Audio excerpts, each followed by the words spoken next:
Invite a Budget Blinds style consultant to show you how to transform your rooms just by changing your window coverings. Canada's #1 choice for window coverings. Visit budgetblinds.ca today.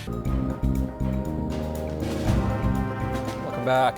Those at the Native Friendship Center are celebrating successful graduates from a first-time program. 10 young people graduated from the Lifestyles Employment Program, otherwise known as LEP, this past week. Instructor Lori Harris says through the 6-week program, students learn skills for getting a job.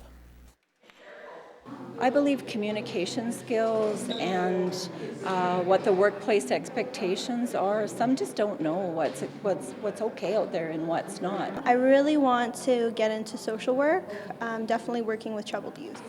I kind of grew up in more of the rougher lifestyle of that Lloyd does have. So I've thought that now that I'm clean and sober, bringing something like this to the table to help youth maybe that were in my position.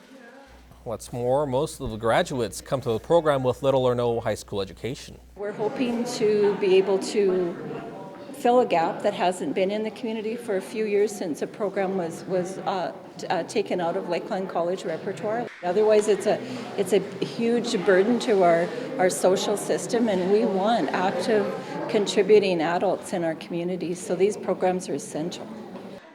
That program will be offered again in the fall. It was a chance to show off downtown Lloydminster and have some summertime fun. The heart of Lloydminster was shut down to traffic on Saturday as the 6th annual Downtown Summer Street Fest brought out families from around the city.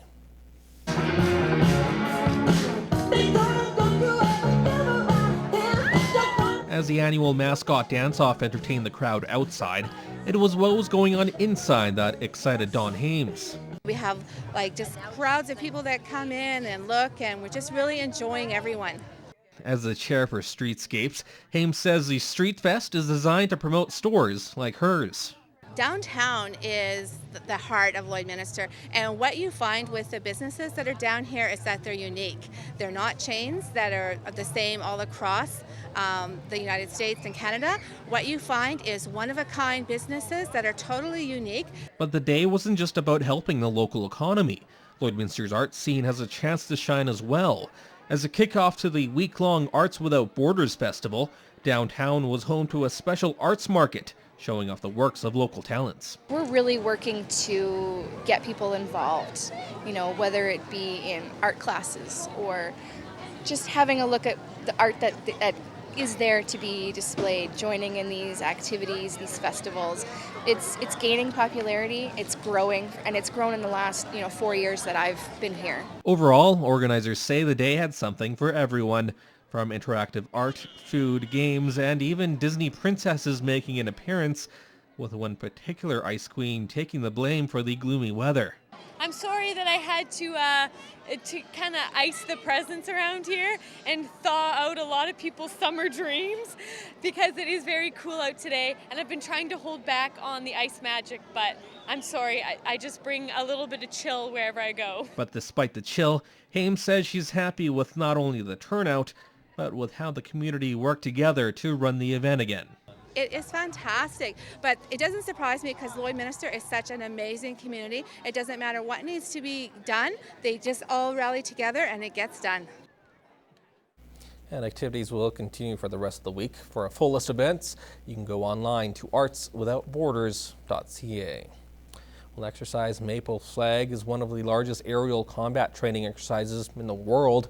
In this week's retrospect, Annika Notveit brings us a story of the use of CF-18 fighter jets at Fort Wayne Cold Lake from 25 years ago.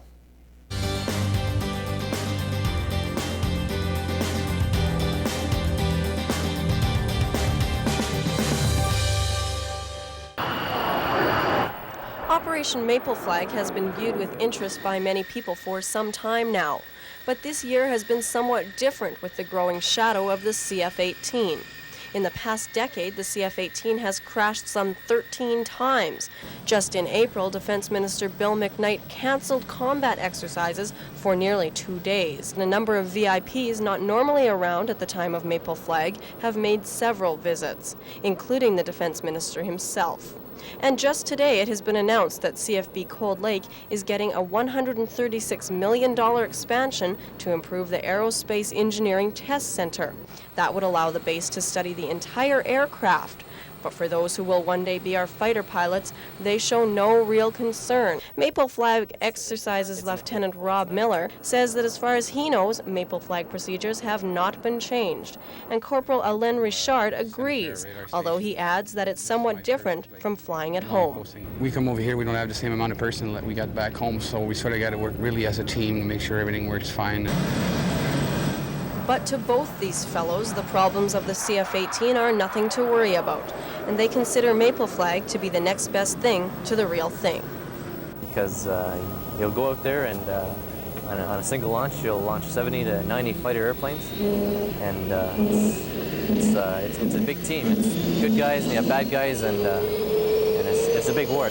Exercise Maple Flag has been canceled this year. Lieutenant Matthew Strong from Cold Lake says because of the Canadian Air Force supporting 2 major operations overseas.